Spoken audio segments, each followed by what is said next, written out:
chance.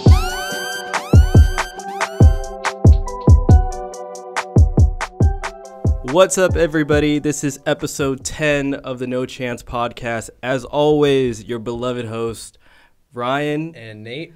And we are back with episode 10. This week has been kind of hectic. It always feels like we take fucking forever to upload these episodes. But what kind of people would we be if we uploaded an episode like every day? That's true. Like, we have lives. We have day jobs where some of us do. Some of us do. Yeah, at least one of us does. Let's not get into that. This is my job, guys. This is my passion. This is what I treat it as. We want to thank everybody so far for listening to the past episodes. We're seeing likes go up pretty fucking crazy. Yeah. Well, not that crazy, but at least every 24 hours, maybe 25 or 30. Yeah, and people are at least reaching out to us and telling us that they like what we're doing. Yeah, that's super important. Yeah. It only takes one person to keep us going for another 4 or 5 months. So episode 10, dude. Episode 10. That's crazy. Yes. 10 weeks of this. That's 10 weeks. Yeah. I feel like we've been doing it for a bit more because there was a lot of mess ups in the beginning. It's weird talking to people that you think are in front of you but really aren't, and it's kind of intimidating sometimes. Yeah, I mean, so we could call this maybe episode 20, week 14 right now. There's 14. 8 or so episodes in the vault of just us bantering and us trying to get this stuff down because it is kind of difficult to really form an opinion and actually talk it out. It's not, let alone get all this stuff set up to the point where it actually sounds You guys decent. got to remember that we don't have anybody else that really helps us. We film it ourselves, we record it ourselves, we adjust the audio, we upload it, we do all the self-promotion by ourselves. So you got to bear with us because we don't got no payroll for anybody right now. We're not hiring. We wish we did. But yeah, so episode 10 is going to be a lot about something that I've been noticing lately. And, with winter right around the corner, you're going to see this a lot. And it's, these brands and their fall winter collections. And it's really just lookbooks in general that we want to focus on today. Well, we're going to be focusing on just advertising in general. Yeah. So we'll be kind of touching on celebrity influencers and how they kind of play a role in what's going on today, and just how brands in general put themselves out there and reach out to consumers. This idea sort of struck me when I was looking at a lot of brands posting information about ComplexCon, and I was like, oh shit, ComplexCon is coming up. I don't know if I'm gonna go yet. I do have tickets, so they might get sold, to be honest. And I was super excited about going and self-promoting and all that stuff. But the thing about ComplexCon that I've noticed is that it's a place that brands come, some very well known, some probably unknown to most. They come to promote themselves. They're around some of the industry leaders in streetwear, and it's really their job to put themselves on a platform that really makes them or highlights who they are as a brand. Yeah. They have a little 5 by 5 foot space to work with. Yeah, I mean, it's just like any other convention or expo or anything like that. It's just based around streetwear and everything that's interrelated with that. Yeah. So it's like a convention, like you would see for tech people or whatever. But want to know the crazy thing that's always kind of weird about conventions is sometimes it's not really much about the quality or the production of the product. It's about who can stunt the hardest or who can put on the biggest sort of entertainment factor, that drives people in, Yeah. So the year before, was it Bape or was it, I think it was ComplexCon, but Bape brought in a full wrapped Lamborghini, right? I'm not sure, it was actually. A full wrapped Lambo with their ComplexCon? Yeah, I think it was because it was purple. And I think ComplexCon's colorway is a purple or something like that. But they wrapped an entire Lamborghini in their original Bape camo and brought that to ComplexCon, and it was just circulated all over the internet and a bunch of pictures. And Bape stood out, right? They're not doing anything drastically different with their clothing. They're putting out the same stuff over and over again, same designs, same weak ass collaborations. Shout out to Bape. But it's what drives people into their booth. It probably resulted in, you know, more and more buyers actually buying their stuff. Yeah. So basically what it is, what like a convention like that is just popularity contest. Getting more people to follow what you're doing. Yeah. Trying to build a following or trying to increase the following that you already have. Yeah. So that's basically what it is. And that's one of the main points we're going to try to make throughout this episode is what are the big, and we're going to touch on each side of the spectrum, on what are the ways that a brand nowadays sort of markets itself or advertises itself. There's a lot of different ways, but if you really, really think about it, brands only focus on maybe like 3 different things. So what are those 3 different let's things? say like trade shows. There's a lot of those. There's Agenda, there's Complex Con. I'm sure there's a bunch of other, you know, streetwear, like skate trade shows that a lot of them can attend. There's social media. That's another place that you can sort of displace all of your clothing in any way you want. And then also just utilizing blogs. I think that's another way that people sort of get their lookbook preview out there. Wouldn't that fall just under social media, or do you think that's a separate category? I think blogs are a little bit different because blogs revolve. I mean, blogs can have their own social media where they can post, but I think it's a little bit different than, say, the owner of a streetwear brand, maybe a smaller tier streetwear brand. They decide to upload their lookbook on Instagram, right? Yeah. Swipe left, swipe left, swipe left. You see all the articles coming out. It features the date and a link to bio, when to buy it, whatever. But when you get featured on a blog, you don't get just your followers to see it. You get an entire audience of however many, whatever readerships these blogs have nowadays. And there's an editorial behind it. There's a story. There's an interview maybe. Gotcha. I think it's a little bit different. And it does kind of blur because some blogs do have social media. Like Hypebeast always does that too, you know.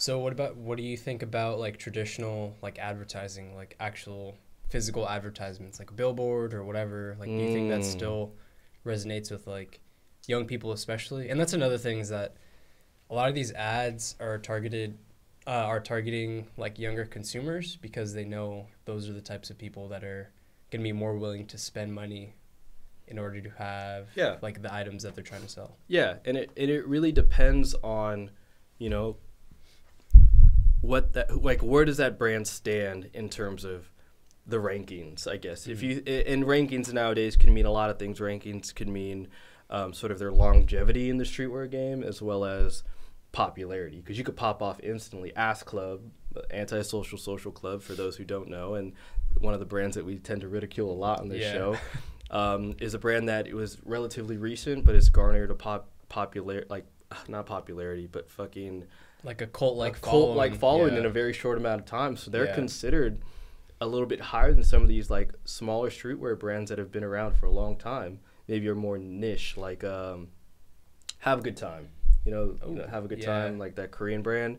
They're relatively popular, but they're not on the scale like an Ass Club. So why do you think that is? Why do you think like an antisocial can become more popular than, let's say, another brand like Have a Good Time or any other brand? You brought up a good point, because they're very similar. They use the same logo, same writing, whatever on all their stuff, but it's really what's in trend right now. Who's wearing what is what's going to push that graphic, push that, you know, company or brand forward. Yeah. And that kind of dives into the conversation that we're going to have right now, is using spokespersons or models, ambassadors, influencers is the key term to use right now nowadays with Instagram and such. So let's use anti-social social club, and I just hate saying Ass Club. it's just so lame. But let's use something like anti-social social club as a good example, and really look into how they've sort of garnered their following is probably through Kanye. Would you think? You think so? I know that he was spotted like wearing it during like its during its like early phase, but I don't know if its popularity is like attributed directly to him. But I honestly wouldn't doubt it if it was. I feel like the only time I'd ever seen anybody wear it was him wearing it. Like, once him and Kim started wearing it a little bit more, then I started to notice it. I was like, holy shit, like, what brand is that? And then next thing you know, it's just like every person from Hong Kong and Beijing is wearing it with their Yeezys. And next thing you know, it's like this full-fledged brand. But it's really looking into, can somebody like a Kanye bring that brand from the graveyards of streetwear brands, like, and bring it out and make it turn into what is now it's probably $1 million company. No, definitely, for sure. You know? Have you seen like his house or like the cars that he's driving? Fucking car he drives. What is that? It's a fucking Lambo, right? I'm pretty sure. Ferrari. Does he have a McLaren? I think it's a McLaren. Jesus Christ, that was the first thing I was gonna say, but I didn't know if it was right. But yeah, like, even then, like, using somebody, or not even, they didn't use them as like a direct person, you know what I mean? They just said, here's our clothing. He probably was like, oh, this is kind of weird, I like the message, I'm gonna wear it. That's like it's almost indirect marketing.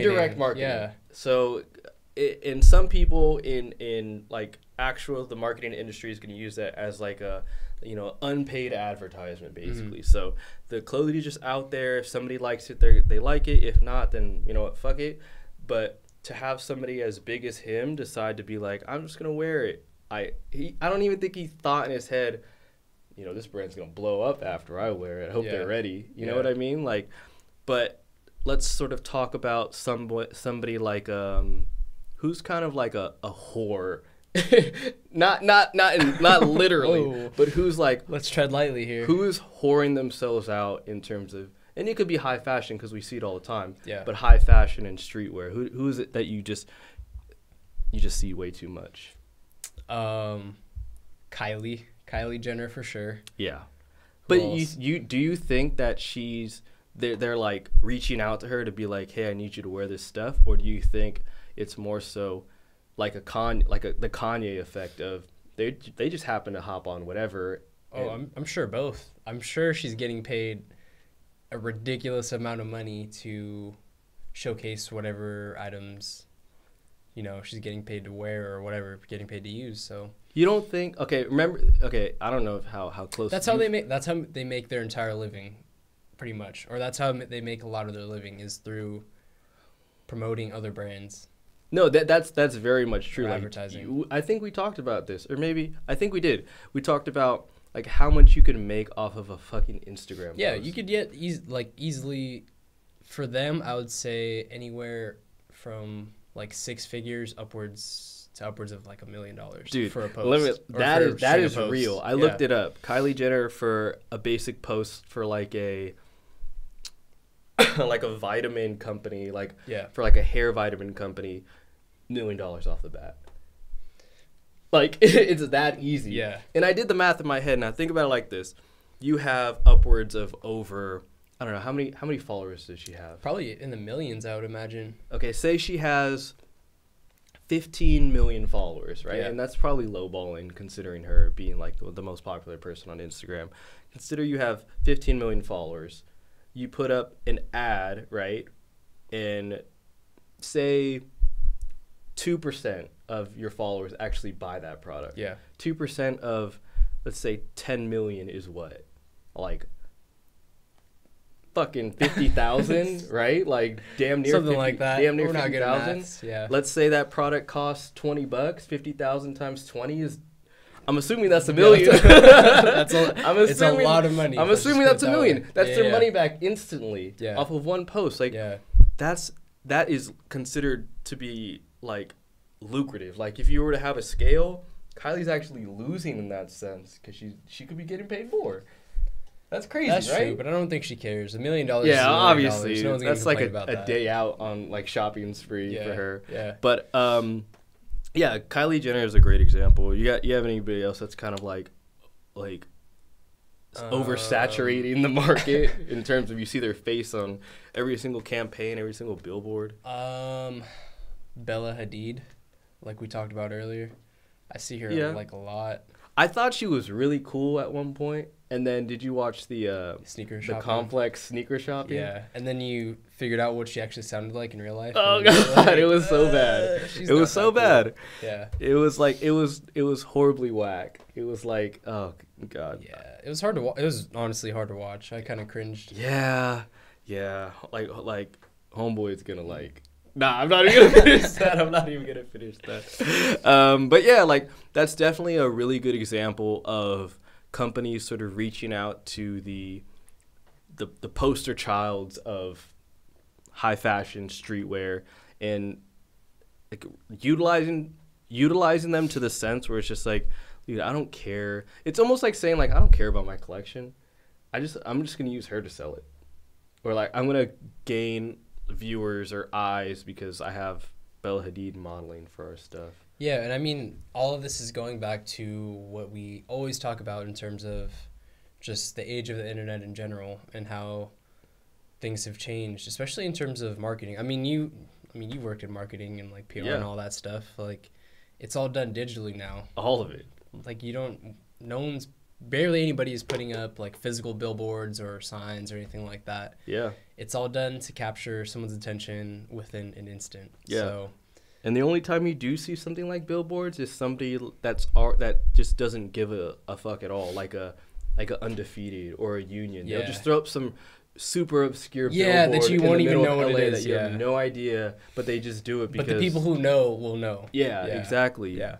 There's no sort of like traditional form of advertising when it comes to streetwear and high fashion anymore, because the people that are buying their clothes aren't looking up anymore. They're looking down at their phones. Yeah. So everything has to be on there. So when we look at like, and the main thing that we're sort of getting at is when we're looking at these lookbooks, right?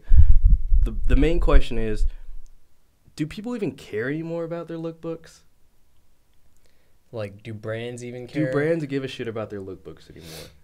Do you think there's effort being put into these lookbooks? I think so. I mean, obviously, there are some brands that do it a lot better than others. But, I mean, I think a lookbook is still really important in terms of, like, showcasing what your products are, how they're going to look in use, things like that. So I think that's really important. And I think, brands... Like, eventually, the lookbook's going to end up on the internet, so I don't see why they wouldn't use that as a tool to sort of market their product. Of course, yeah. Lookbooks are essential to, even to when you're coming up as a brand nowadays, you have to have one of two things.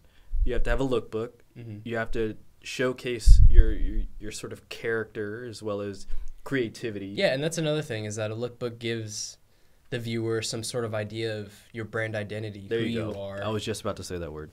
Yeah. And what you're about and what they can kind of expect from you in terms of what kind of products they're going to be putting out. So I think a lookbook is still important in that sense. Yeah, and you can only do the whole identity sort of breakdown so much in terms of adding like an about me in your website. You can only do that so much. You can only have so many like creator interviews of about the person. It's like, I still don't know anything about your brand. I don't know like what you guys are trying to portray. You say it over and over. You're this, avant-garde streetwear brand, but like you're taking pictures in the forest, or like, I mean? Like it really depends, and it really shows like your creativity, or maybe you can even show it to the effect of, I don't give a fuck and I'll just do whatever. Yeah. Then it's like, okay, that's how we know like who you are. Then it's cool. I'll literally just take a photo on a white background with a flash and call it a day. Yeah. Okay. Let's touch on that then. What are some of the most overdone lookbook concepts that you've seen? Like it's way overdone. You see it way too much, and it's just kind of bland. Like I said, the white background with the flash. Terry Richardson style. Hey, did you hear about what happened We're definitely not promoting Terry Richardson on our podcast. I mean, everybody's known about that for a while. I don't know why it's such big news now, Yeah. Like, that's been going on. But anyways, that's a whole nother episode. But anyways, what were we talking about? We weren't talking about Terry Richardson, that's for sure. We were talking about overdone lookbook concepts.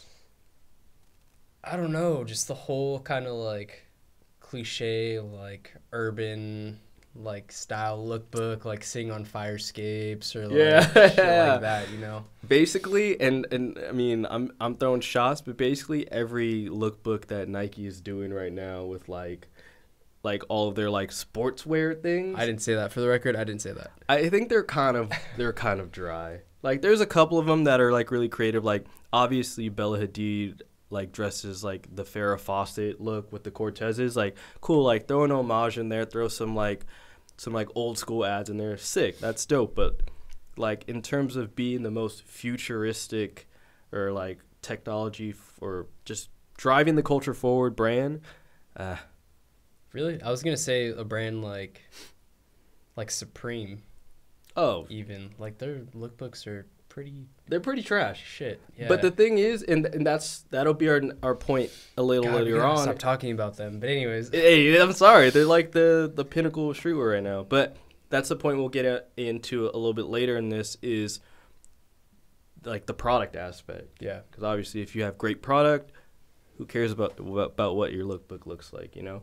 But yeah, so basically, kind of looking at a couple of the brands that are doing it now, and just in terms of concepts, is like you said, the sort of urban in the alley on the fire escape. Yeah. Like that's played out. Like one of the ones that really stood out to me as of lately is and another name that's actually kind of shifting the whole like girl in streetwear thing is and I'm hoping I pronounce this right, but Aleli May.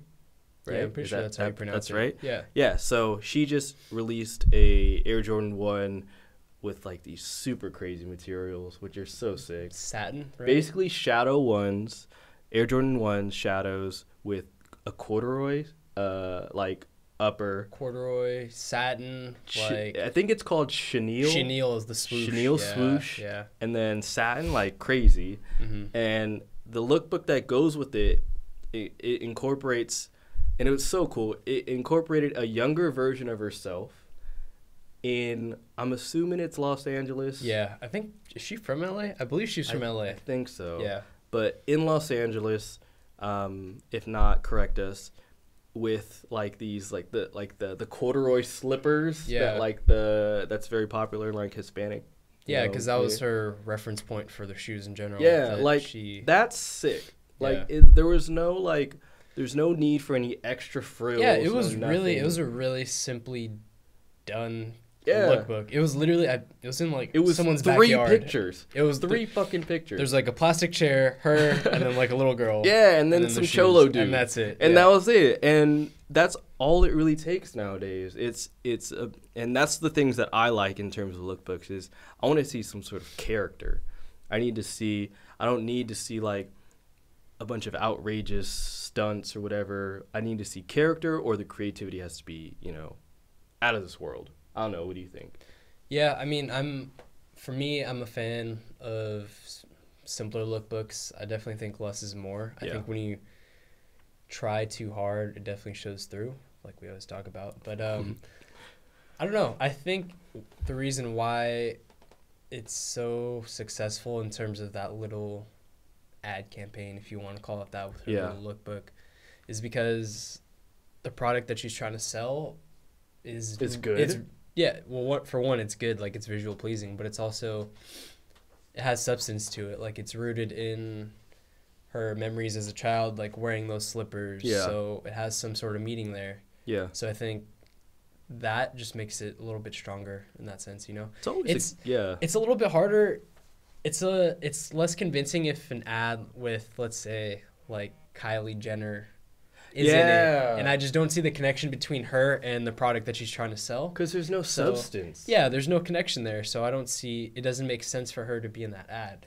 Therefore, like the ad itself doesn't really resonate with me. That's if that true. Makes sense. Yeah, because we can, in a way, we can point out the frauds, in the sense of, if there was a picture of Kylie Jenner, modeling the same shoes, she created the Air Jordan 1s, and she's in, East LA, with pit bulls and like fucking cholos, you'd be like, are you fucking kidding me? Yeah, like it wouldn't make sense. It would not make sense.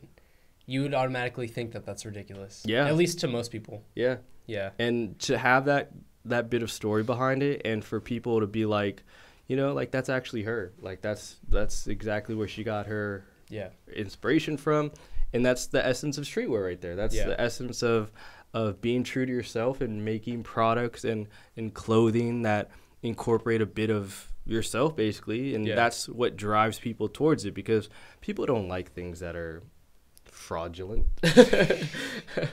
You know? Yeah, for sure. And we could pick it out. It's easy. Like it's easy nowadays. So let me ask you this: why do you think a lot of people tend to gravitate more towards, let's say, like a person like a Laylee May, or who else? Who's another like a Vashti? Yeah, like her, or whoever, like Christina Pack or whatever. Why do you think people tend to gravitate more towards them as quote unquote influencers, as opposed to like a Kylie Jenner who's like scantily clad in like a magazine spread or whatever, you know? Like, do you think it's less about like sex appeal in terms of like women in advertising now, and it's more about like their attitude and like their character, or like what do you think it is? I think like it just goes back to basically like the ideals of Playboy magazine of sex is always going to sell. Like even no matter what sort of shift and changes of women empowerment and all this stuff, sex is always going to sell, right? No shade on any women listening to this, but shit that sex is always going to sell. So if you were to size it up, right, and you had the same damn advertisement with a Kylie Jenner as you did with a Vashti, obviously one's going to get way more likes. Yeah. Right? But it's not always that those likes translate into actual purchases. So we can say like, oh yeah, like that's a great look, whatever, like that looks like so good, like I'm going to save that image. But you don't normally see those people actually buy that product if it's unassociated with that person. Yeah, so I guess what I'm trying to get at is, which one do you think is going to be more successful in the long term in terms of like, you know, capturing that person's attention and converting them into a person that is really going to follow what you're doing? You know what I'm saying? I think the culture is always going to support the culture.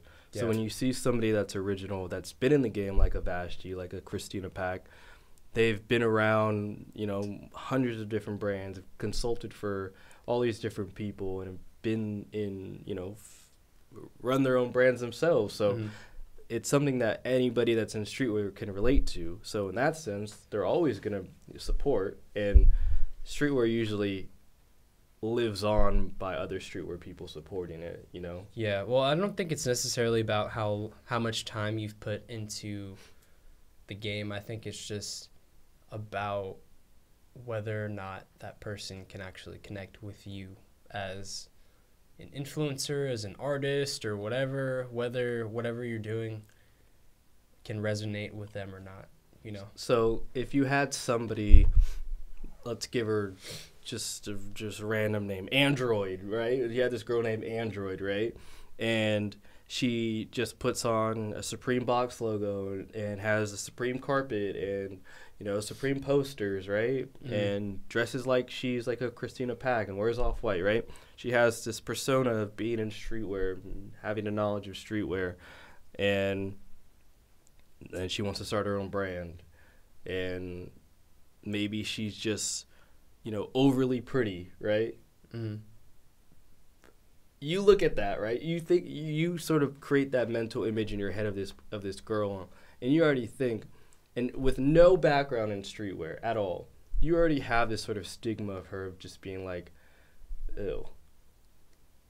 Yeah, I think that's true. I think when I see a lot of people like that, not even just females in general, not even females, just people in general. Yeah. Whenever I see people like that, all people, it just kind of makes me question whether or not. What are you doing it for? Yeah, whether or not, exactly, whether or not they're doing it for a purpose. Or or just to be cool. Yeah. You know, like these girls, the Vashti, the Christina Pack, the Laylee May, didn't do this to be cool. It's because it's something that they loved. Yeah, they were passionate about it. And when you just keep chasing it, it turns into a Nike collaboration. You know what I mean? Yeah. So this girl, Android, who just decides to pick up all these clothings because she thinks it's cool and she wants to have that image of being a part of streetwear, we say, we could pick out the frauds. You know Yeah. what I mean? Like, we know, like, okay, you're jumping into it.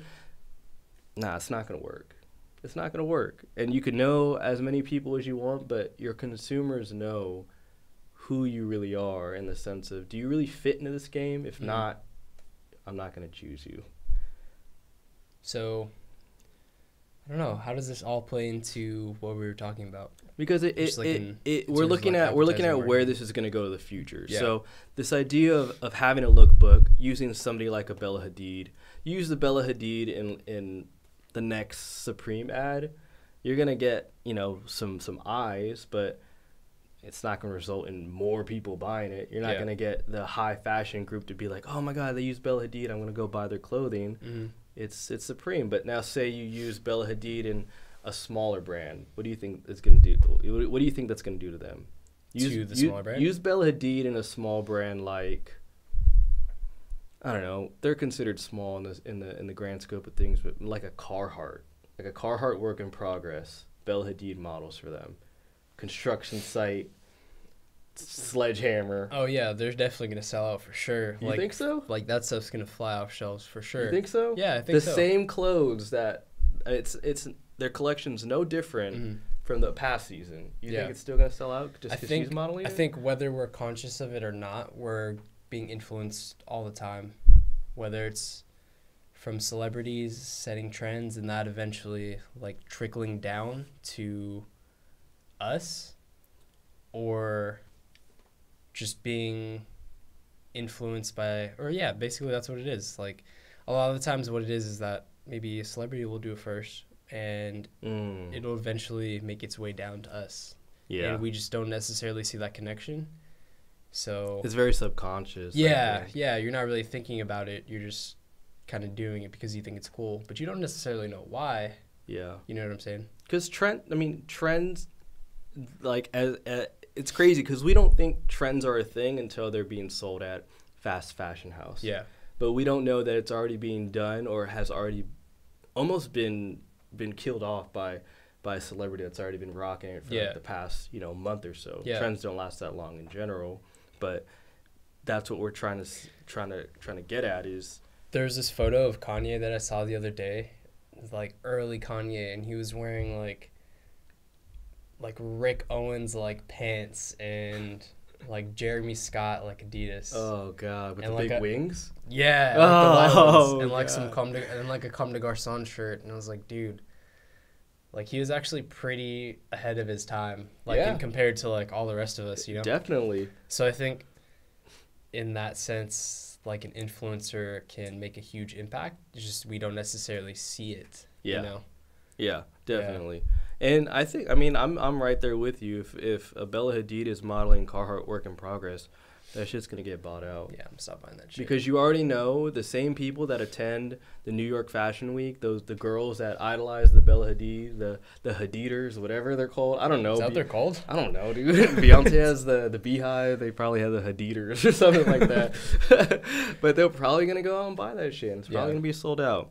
And that's just the world that we live in. But if we're looking at some great lookbooks and we're looking at just sort of how they're executed, some of the ones that sort of stand out to me are just like, it's just like how their character is sort of incorporated into the look of their pictures, how they model their things. So what brand do you think exemplifies this sort of, being able to put out like a good lookbook that shows their character, what their brand is about? I think the ones that sort of stand out to me are always Stussy. Stussy always does a really good job of sort of capturing, not necessarily by setting, but it's for me it's like models that they choose, and just the atmosphere in their photos give off a very like soft tone, like very like California type like surf skate vibe, Yeah. So I think they do a really good job in that sense. Yeah, like even like I understand like winter collections require, different settings and all that stuff, but like you get the same feel no matter where they're at, no matter what the pictures are sort of explaining. And that's a sense of having the brand's essence portrayed in the photos they take for their lookbook. Another one would be like a Palace.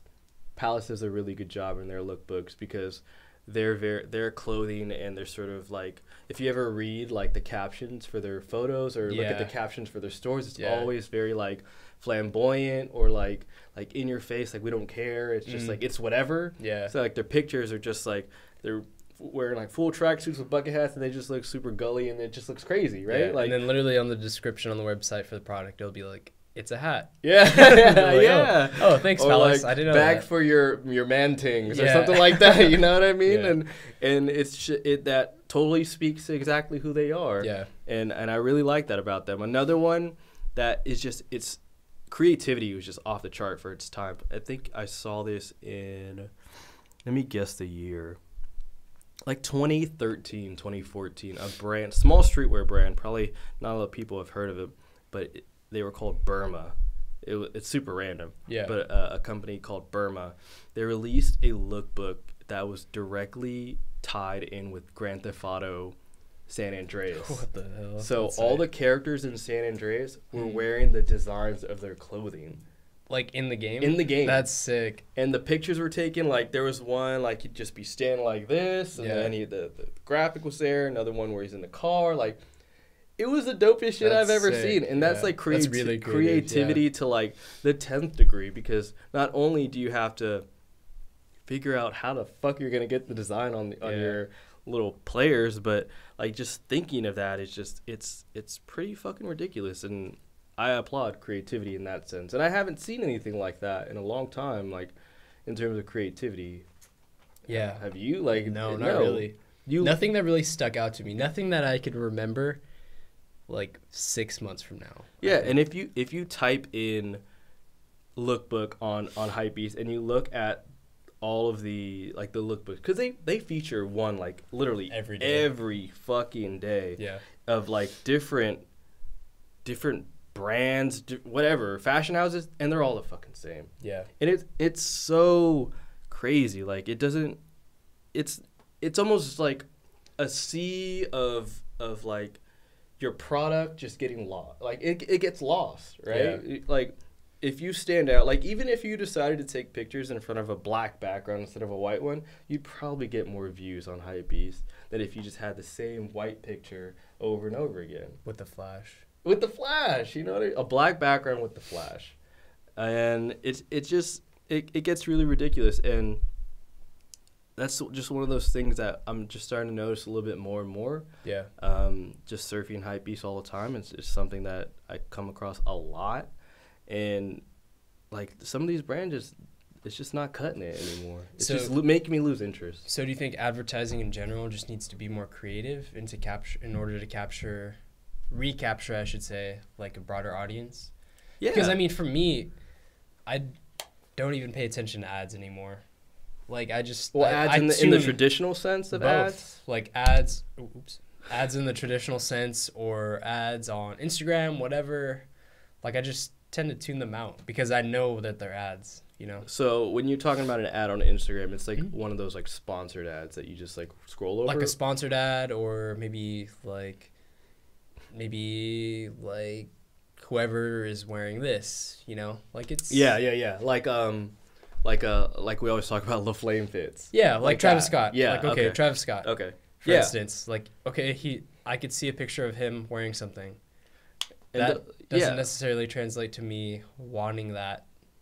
Because like I can't relate to Travis Scott. Yeah. I'm never gonna be fucking stage diving into like. No, we're not rappers. I'm not that guy. First podcast show. If we get over 500 people, I'm stage diving for sure. That'd be awesome. No one's gonna catch you. That happened to me one time actually, but that's you told me for about another that. time. That was an A$AP Rocky concert that is very deep inside the back of my head right now. Mainly because you got a concussion. Probably actually, I fell straight to the floor. But yeah, I mean, just in terms of a product now. Let's talk about product. Yeah. Because you could sell your product and not even put out a lookbook. You know, there's some brands that just they don't care about previews. They don't care about lookbook. They're just gonna put it out. Like, it's that easy sometimes. There's a lot of companies that do that. Now, let's say you have a company that has shit product, creates the best lookbook. Yeah. Amazing photos taken by I don't know any popular photographers nowadays, but let's just say the most popular photographer took the pictures and the most popular models modeling the clothes. Is it still going to sell? I think so. I don't think it's gonna... And that's the shitty part about it. Yeah. That's so shitty. Yeah. Is that you could just get away with having shit product and not having to cut your teeth in the game and still be able to sell. Yeah. That's terrible. Yeah. I mean, look at Antisocial Social Club. They don't do any. They don't do any at all. Yeah. They just say, this is the lineup of clothing we're going to release. This is the date and the time. And it's Gildan, by the way. But you're still going to buy it. And you're still going to buy it, obviously. It's cool. And I don't know why so many people cool. So many people in LA buy these hoodies when it's fucking hot as hell every day. I don't know. Who's rocking a hoodie in LA? Not me. Nobody.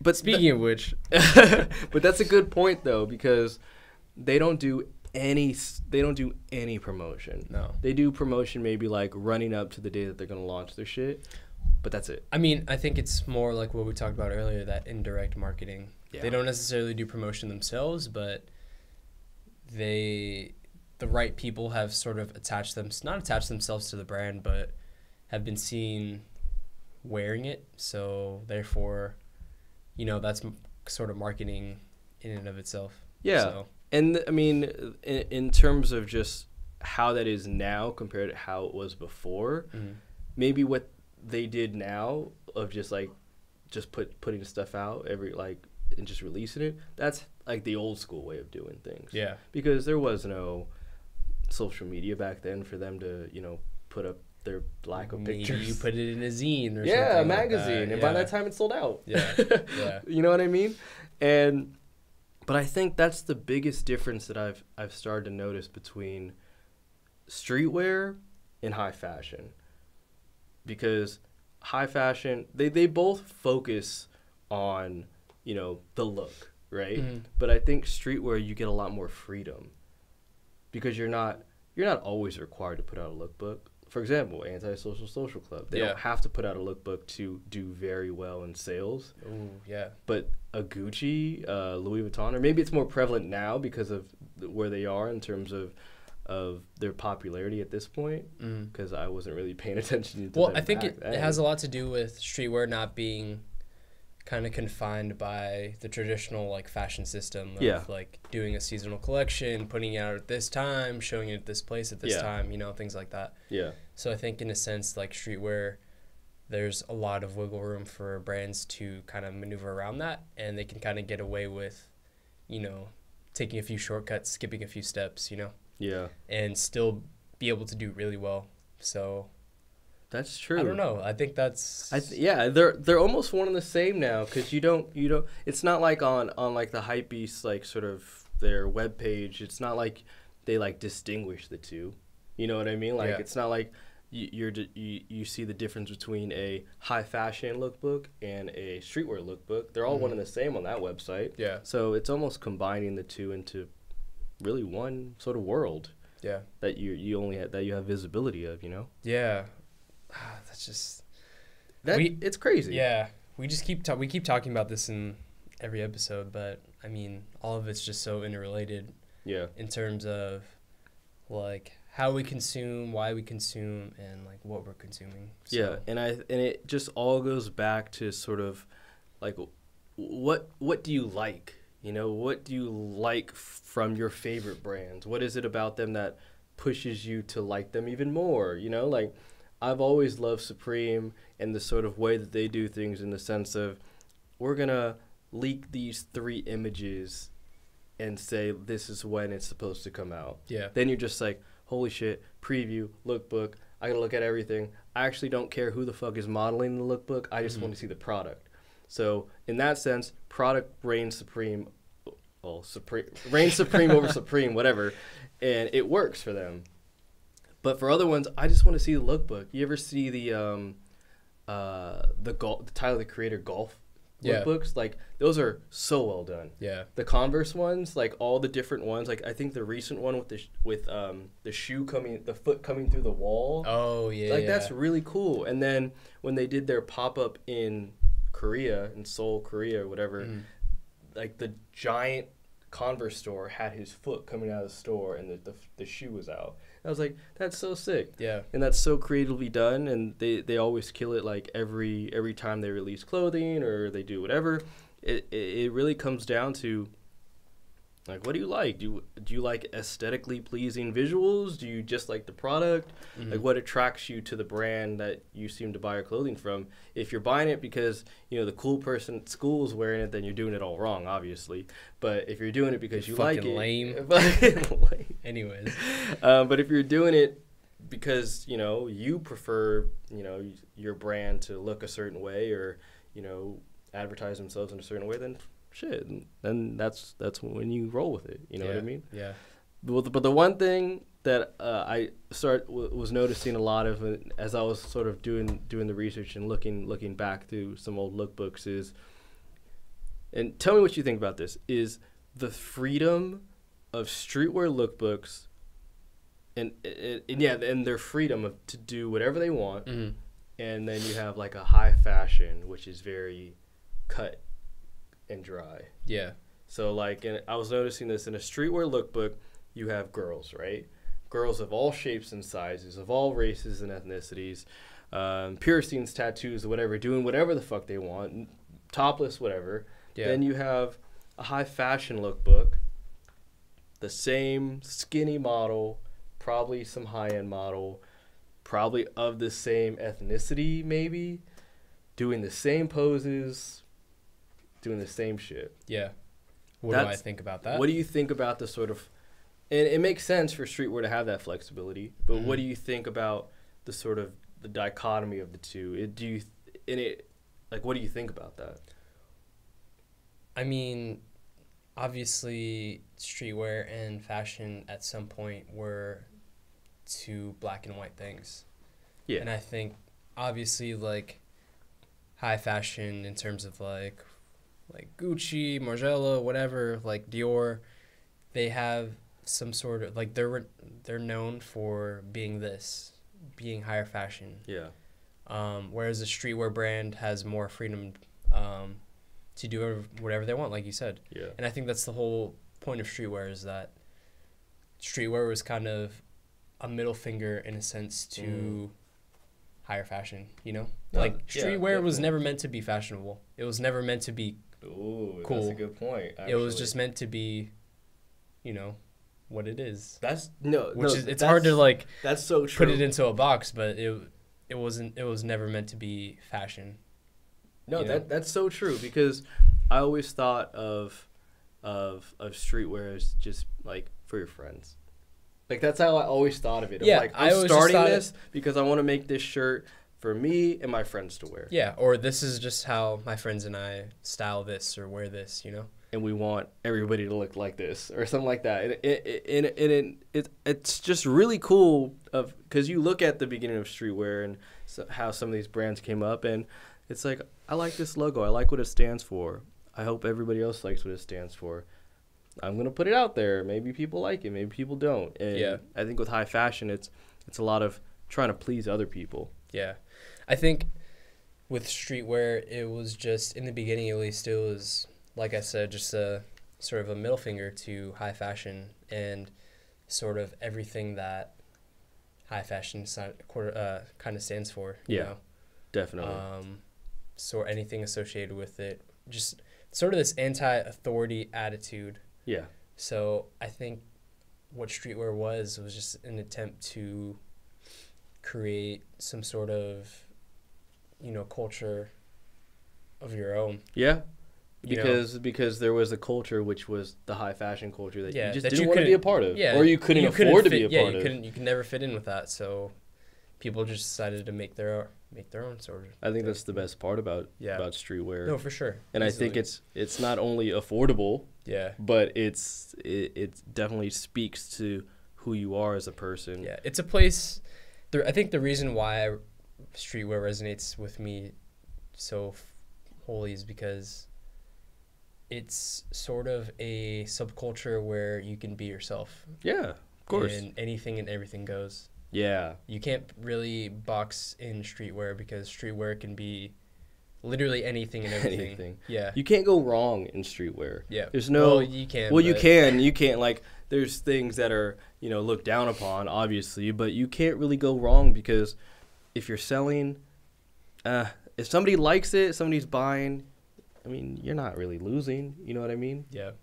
I think we talked, like, I feel like I'm kind of out of breath. Like, I feel like it's hot in here. Yeah. There's no ventilation in our little studio. Mind you, it's about, what time is it? Almost 1 a.m. in the morning. Right now. We've got a late start on this, but it's okay. We're very dedicated to putting these episodes out. And I promised, I forgot your goddamn name. I think it was like DJ Fresh Play or something. Whatever like it is, that's a fresh-ass name. Guy. I promised you that we'd have an episode out tomorrow. So this is it. We hope you like it, and we hope everybody else likes it. That was this 10 episodes. Episode 10. With an asterisk. It's like Barry Bonds and his like home run number. Yeah, it's like we don't know how many did we with had or without more. steroids. We had more. Yeah. We probably had like 14, 15 complete total in the vault. Maybe, and I've lost a couple as myself. I was going to say maybe we'll release those one day, but I guess not. Probably not. We'll talk about them at some point. But we'll just record some and say they were the lost episodes. Yeah, yeah. You're going to realize that all the stuff we talk about is a bit outdated and be like, what the fuck? These guys talking about stuff that was like 2 years ago. Yeah. Like, it's going to happen. We're going to get bored but of this. Anyways, I think that's a wrap for episode 10. Episode 10 in the books. As always, we appreciate you guys listening. Thank you. Make sure you follow us on social media. Yes. Subscribe to us on YouTube. Check the links below. We're all up. You know, we have every single profile that we've ever owned or ever Twitter, featured our face on. Facebook, Instagram, YouTube, everything. SoundCloud, and tell your friends, Apple Podcasts. Man. Tell your friends. Tell them to look up Streetwear on Apple Podcasts and just find us. Yeah. It's all about exploring, discovering us. That's the most important part. That's the part we're the most psyched about. Tell your dog. You tell your dog. Tell your mailman. Tell your mailman. The person delivering all your shit from Grailed. Yeah. Let them know. I don't know. Just tell somebody. Tell somebody. Tell one person that's important in your life, because then they'll become important in our life. So maybe depends on how much they pay us in the future. All right. But anyways, thank you. Episode 10. That's Thanks, guys. Peace. Later. We're out. Bye.